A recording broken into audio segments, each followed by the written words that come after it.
Good evening. Today is May 6th. Victor has joined us again today, so I'd like to thank you in person again for all the wisdom, advice, experience, and tips you have shared with us. Well, I wish I had more wisdom, but a lot of my wisdom is purely guesswork. Well, I guess you're a very lucky man, given by the outcome of your guesses, as well as your life choices and your life situation. You're a very lucky man. Well, it always looks better from the outside. But today, today was a fantastic day. Mr. Soji was enjoying his coffee, and then about three times the market pretended to stop his coffee drinking and turn to surfing. But it's typical of the market when it sets a triple top, a triple bottom around 54, 41.54. It's there's some malarkey. They usually call it technical analysis that a triple bottom is very bullish, but of course usually it's completely untested, and a triple bottom never holds, or as I say, a penumbra never holds, and the Soji level of 41.50 did not hold.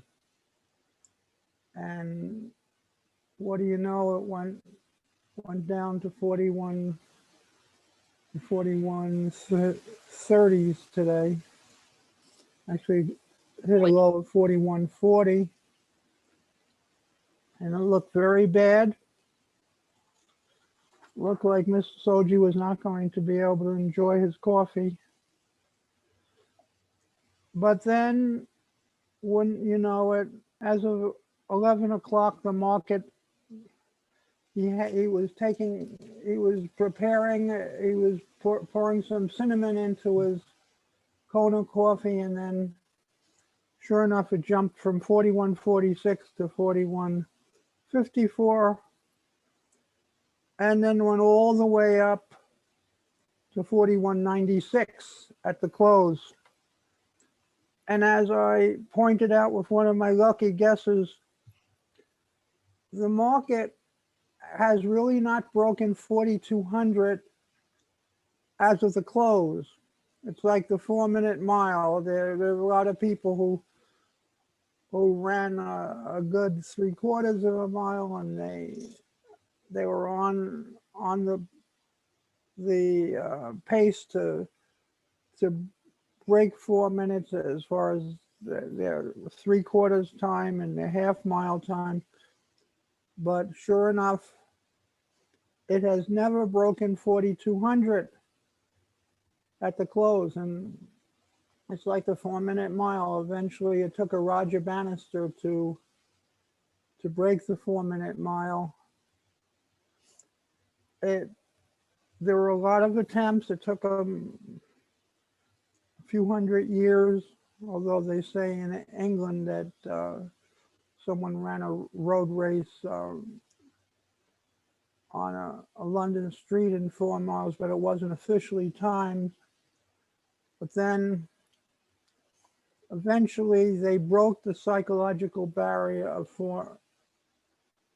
a 4-minute mile, and of course now more than 1,000 people have broken the 4-minute mile. It was 1956 that they broke the 4-minute mile, and for the first time. And it was interesting, Roger Bannister didn't follow any of the training rules that he was supposed to follow, and he did it on a rainy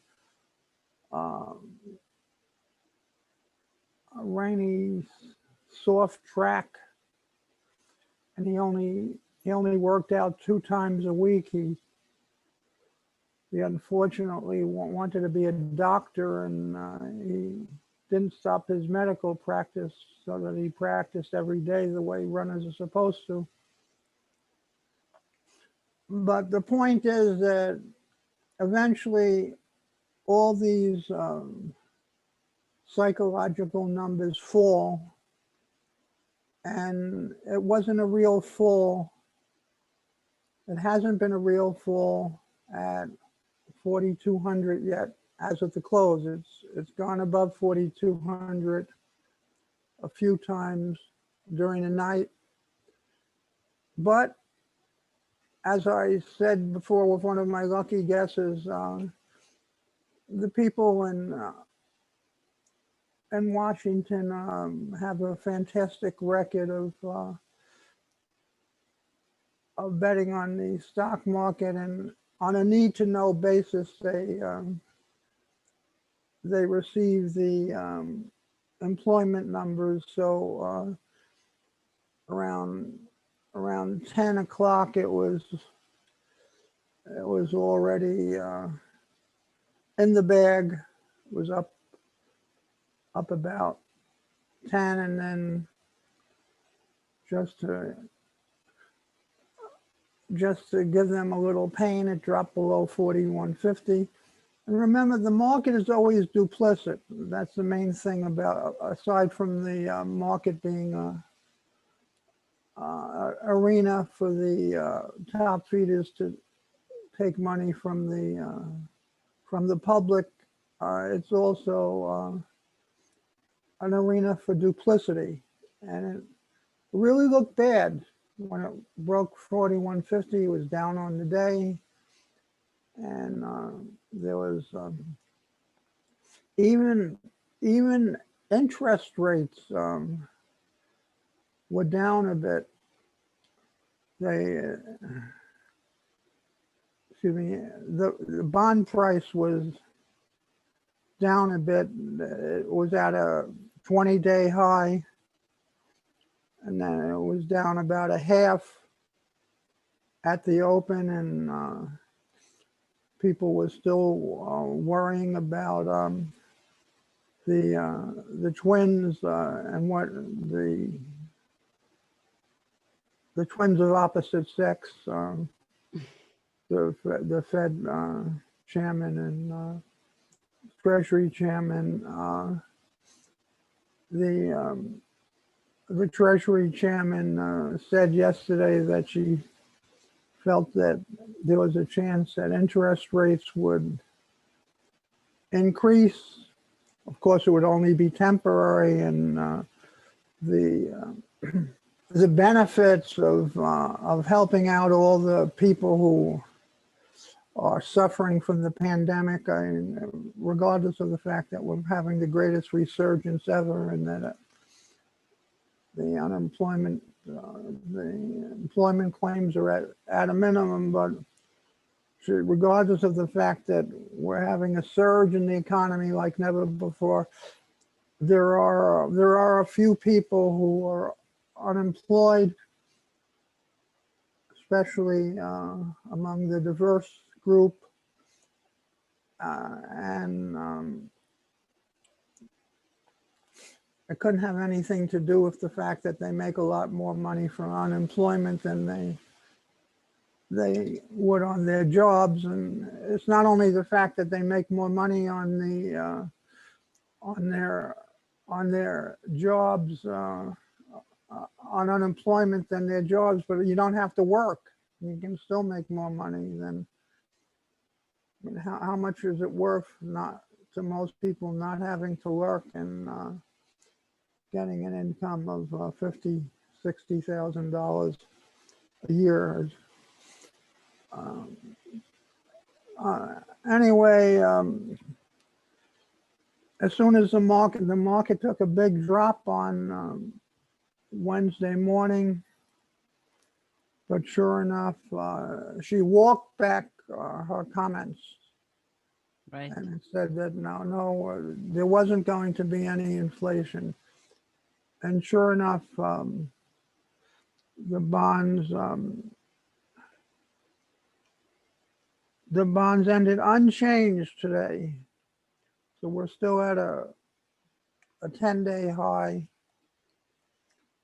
So everything is woke. Everything is good. Oh yes, the infrastructure spending bill has enormous infrastructure aspects to it. For example, there's $2.5 million for building a pickleball center in Orange County, California. And of course, I started out by playing the poor man's game of pickleball. I started out by playing paddle tennis in Brighton Beach. Have you ever been to Brighton Beach, where all those new condominiums right next to the Atlantic Ocean are? Have you been there? Yes. Mm-hmm. That used to be a big private beach, and that's Wow. where I grew up. And I played the 1910 version of pickleball, was called paddle tennis. But even better for the infrastructure is the $250,000 that they're giving to improve the former First Lady's library. And there's another 100 or 200 million for museums of various kind. And as long as union workers do all of the work, then it's presumably good. It's good for the economy, and it's not going to have anything to do with inflation. But a voice within me keeps asking, with all this spending, what would have happened if the money was given to people for things that are more important to them than pickleball and improving the access to the former to Michelle Obama's library and all the other special aspects of the infrastructure bill, and there's a lot of productive work that's being crowded out, and a lot of productive work that would have been done if they weren't building pickleball courts. Now, also on the front, I've always been very much concerned with the Sage and Mr. Gates play bridge together, and they're very good friends. And I know he's always a man for harmony in a marriage, and he is very harmonious with his own marriage. His significant other worked as a cocktail waitress for 25 years while he amassed his billions, and she kept working as a cocktail. And I was wondering if he used his good efforts to bring Melinda and Bill together, because he's always a person for harmony in a marriage. So now let's face it, the current zeitgeist, the current idea is that the way to achieve prosperity is for the government to make projects and for the individual to be ashamed of being American, and the incentives to gain wealth are being gainsaid. So where does this all leave us? So we're at 4196. We have to go to 4200, and eventually the twins of opposite sex will notice that the grains are at a high and the crude is at a high. Grains were, the soybeans were up the limit again today. Everything, crude's at a high, and wheat's at a high. So we have energy and we have food. If that isn't inflation, tell me what is. Eventually, question is, what's going to happen in the 2022 race? And it looks still like 75% that the Republicans will win the House, and it's 50-50 that they'll win the Senate. So the question is, can they end the filibuster, and can they increase the number of states? Can they pass all the infrastructure bills before then? It's a race in time. It's sort of like the 4-minute mile. But I was saying that once it achieves the 4200 at the close, that will be when I'll throw in the towel, because there's so many. There's even a limit to how woke can be bullish, and I think that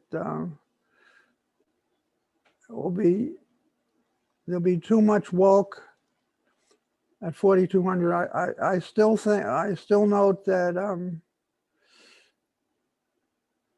Mrs. Harris is she's about as much of a favorite over President Biden to be the next Democratic candidate as Mr. Pele is a favorite, about the same margin of favoritism over Mr. DeSantis. So it still looks like we'll be seeing Mrs. Harris as the president in 2024. That it can't be overly bullish, although it's supremely woke.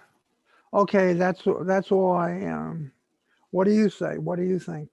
I can't look as far ahead as 2024. That's a little too far for me. But I think if Trump actually decides to run, he will be the nominee. I don't think DeSantis is going to put much effort into challenging him, because he doesn't want to get into that dirty fight that Trump gets into. So it's really up to Trump whether he wants to run or not. If I were to guess, I don't think Trump is running this 2024. He wants to probably create his own Twitter and his own Facebook to get back at them and to make money. I think he. Well, isn't that very dysfunctional? Because I mean, he has a special platform now that enables him to post pictures and little messages, but no one else can respond. Well, I really think this is only temporary. I think it's very hard to create a full functioning blog platform like Twitter. It takes a lot of resources programmatically, monetarily, and testing. So it's not so easy. You could just create Twitter. Other Twitter competitors are struggling to have such a good platform as Twitter is. So I think this is temporarily. For now, he's doing this because it's easy, fast, and cheap. But I really think he, in the future, would do both: the messaging, the replies, everything, if he could get the funding for it, for sure. Well, along those lines, I hope that I don't hurt your future exponential growth, because I noticed that Facebook has something like 200,000 messages a day, which they cancel, and they have artificial intelligence to looking at all the messages as to which people will be suspended and which not. And I am very careful not to mention he who will not be mentioned, and I try to be obtuse in what I say, but I say that our predictions have been my guesses have been, and our guesses have been much better than artificial intelligence recently. But once it hits 4,200, I'm going to stop guessing, because one of the most important things for a speculator is to quit when he's going well, not when he's doing badly. Most people at Las Vegas have their significant other, and they tell their significant other, if I lose more than $1,000, I want you to stop me. And so they quit when they're losing a certain amount. Instead, they should quit when they're winning a certain amount. And when it goes above 4,200, I'll feel vindicated, because it's gone up from 36 to 4,200 with Mr. Bijan says, meanders up, has a few cataclysms where the river gets a little narrow and the flow gets blocked for a little while, but then eventually it clears the hurdle. And what's amazing about the most recent rise is that it has never it's gone up 500 handles without dropping below the previous one. We dropped below a Soji level 2 or 3 times, or went below 4,150, but we never went like to 4,100. And when we were at 4,050, we never went below 4,000. Once we cleared the 4-minute mile, we just went up. But what did you feel about the banning of Trump on Facebook? Did you feel that was as predicted? Yeah, absolutely, as predicted. And they're just giving more ammunition to him to start his own platform and get his own echo chamber. I think this is basically going to be the end all. Like, there is Fox for conservative, MSNBC for liberals. And the same thing is going to become to social media, where there will be very little debate. There will be conservative platforms and liberal platforms. It's the divisiveness is that what scares me personally as the most.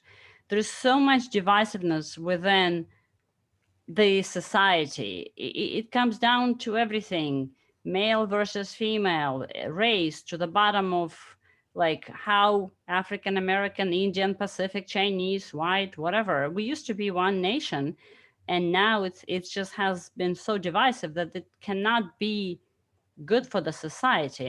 And I don't think I'm not optimistic on America as far as that goes. Well, I'm not optimistic if the former president runs again. There are so many people that are that find him self-aggrandizing and selfish, and bad sportsmanship and Right. cheating, and that he'll still have a whole bunch of voters against him just because of his personality, and it won't be because of his issues. And I'm hoping that. And right now, I say it's 4 out of 5 that one of the other Republican hopefuls will be the presidential nominee versus Trump. It's only 20% that he'll be the presidential nominee in 2024, and I think that's very good. But if he tries to, with his ego, his importance, if he tries to run in 2024, he lost the Senate. He lost the Senate in Atlanta. Well, I don't think it's completely fair, to be fair, to blame Trump for all of this. I think McConnell and the rest of the Republican Party have an enormous burden and price to pay for their incompetence for the last couple of decades. They have, the Democrats have been very aggressive in pursuing their progressive agenda, and the Republicans have been on defense barely for most of the time without trying to win. They were playing a game not to lose, and then they lost. And so Trump came in and he challenged that way of doing business with all of his flaws. He brought awareness to many of the issues that Republicans have been ignoring. That part is good, but as far as winning goes, all his flaws are all too obvious to many people. Anyway, did Andy check in Andy yet? was supposed to join us later, and he's not here, so I'm not exactly sure. Maybe he got What's the story on crypto? well, the crypto has sold off a little bit today, but I don't think the reaction was mild, considering that SEC Chair Gary Gensler today warned us that trading on large exchanges of crypto is not protected, and he wants Congress to consider regulating crypto exchanges. And he said that to me will be like the time that the Congress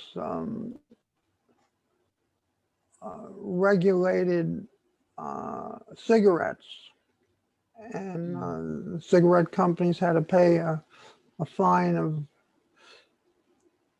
of 15 to 20 billion dollars, and it was the best thing that ever happened to them because the regulations prevented any competition from arising, or anyone who came in had to pay that fine. And if they do regulate crypto, I'm sure that the lobbyists for crypto will develop a deal sort of like the cigarette companies had, and it probably will be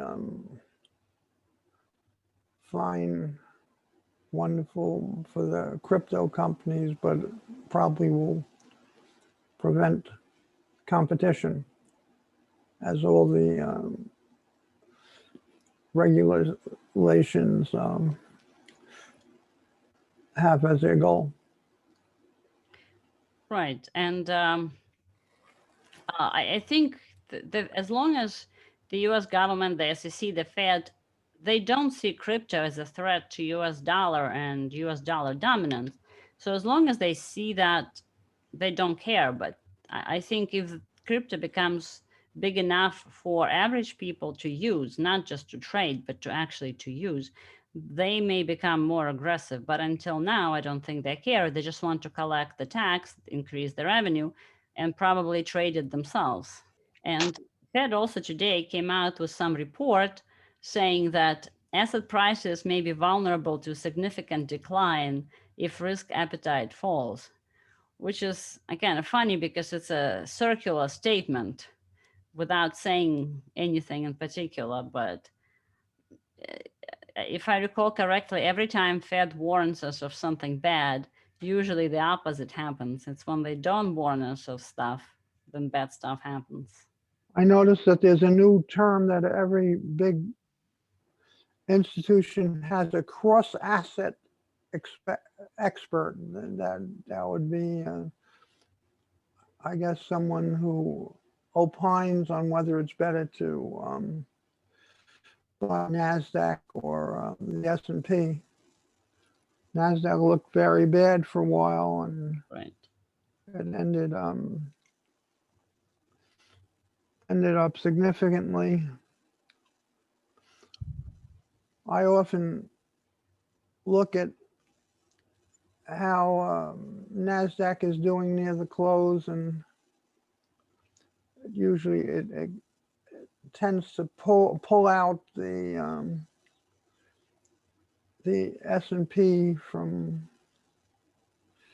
a flat day to a strong day, like it did today. It went up in the last hour. It went up 30 S&P points. Went up almost 1% in the last hour based on the Nasdaq rise, and based on all the need to know congressmen who were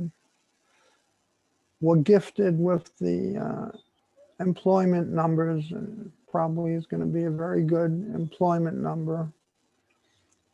Almost invariably, the day before, the employment number is predictive of what the opening on the like the Thursday rise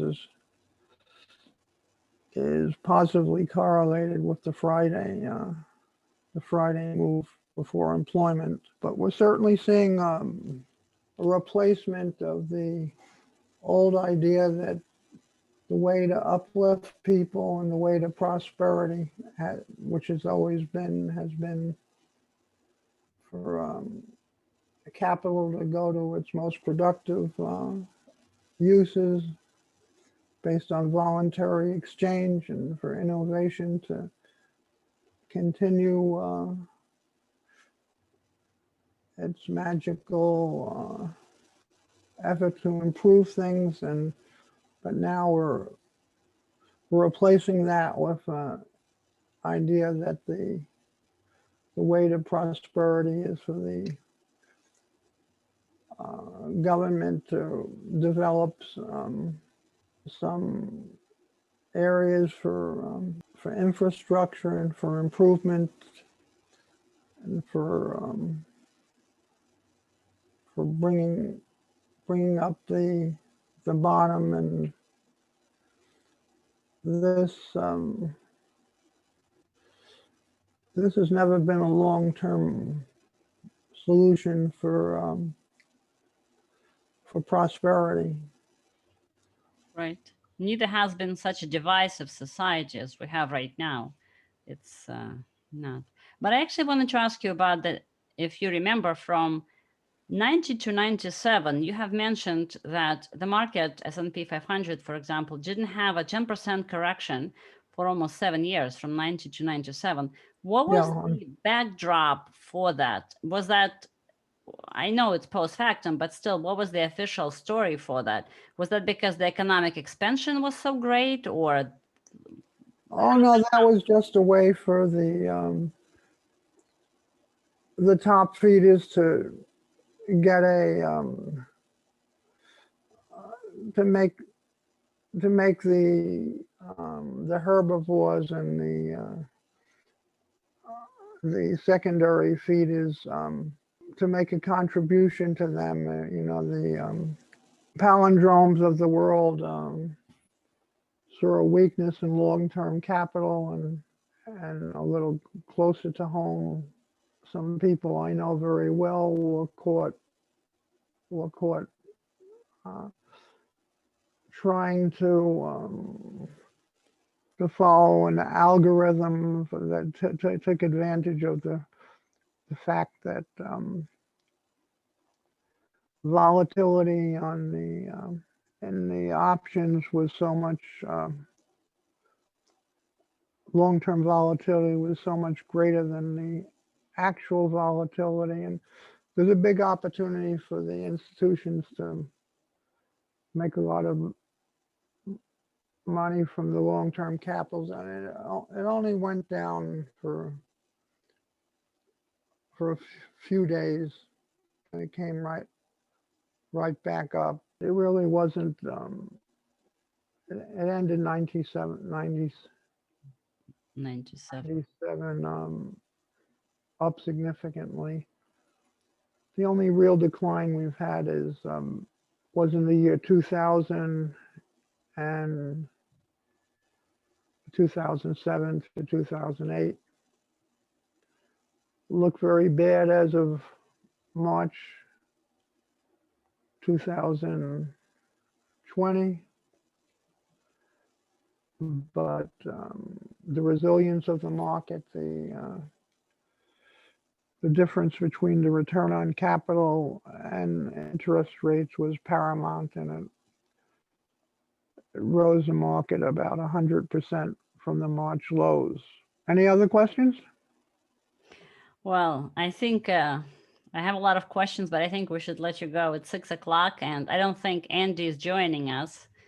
So, but into your final question, what would be your main advice to people who are trading not as much? To buy and hold, obviously, is the main thing, advice to most people. But what would be your advice to people who are trading on the more regular Don't go for swings within the day. Don't try to fight against the high frequency traders who get all the good fills and who will get their orders and ahead of you, and don't be fooled by the lack of commissions. As you said, the buy and hold is very important. Don't bet against the stock market, and test everything. Don't go for malarkey. Don't go for experts who base things on charts and opine about things that seem sensible without being tested. And I'd say stick with Nasdaq versus the spiders, because growth is always paramount. And be very, very careful that you don't trade in small markets, because keep your VIG down. That's probably the most important thing. Don't trade over your head. Keep your VIG down. Don't go for short-term profits, and be humble, and don't try not to be forced out of positions by trading too heavily. I guess that's part of. And when things look bad, they're probably good. Be mindful of the fact that there's a 50,000-fold a century drift in the stock market. And whatever you do, don't short the stock market. Don't short the stock market, because it's hard to overcome 50,000-fold a century. And try to put money in things like Vanguard and Fidelity, the low commission funds, and spiders. You can expect a tripling or quadrupling every 10 years if you do that. Don't rely on tips. Those are the main things that listen to Andy and you, and Andy's very knowledgeable about biotech, and there's been a nice decline in those stocks. And when a company reports some non-recurring reason for big decline in its price, that's a good time to buy it. If it's a one-time thing, everybody makes mistakes. That's a good time to buy stocks. When it gets a drubbing because of missing in earnings,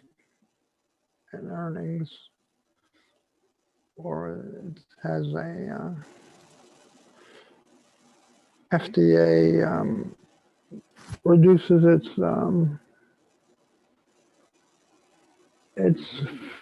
stage 3 or stage 2 guidelines, and they make it start over again. Do you think we're going to have a large correction this year, greater than 10% correction? No, definitely not. Definitely not. We're never going to have a.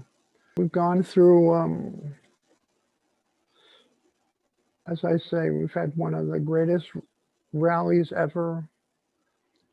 We've gone through 500s in a row without falling below the previous.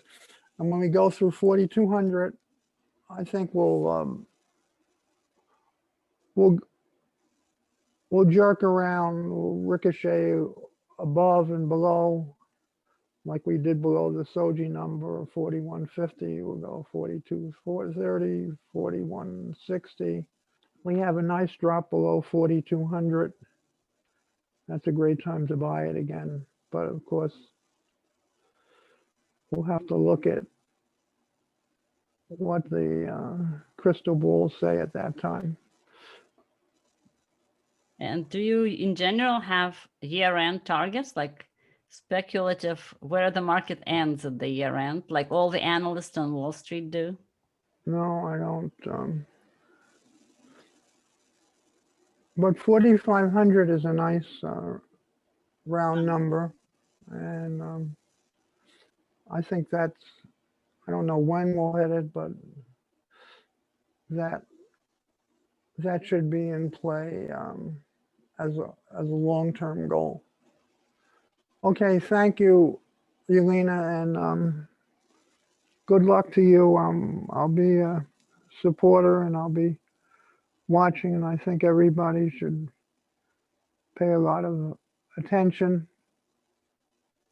No, thank you, Victor. And I hope that you'll find some time in the future to join us on occasion and to share more of your unique perspective on the markets, which definitely. Oh, well,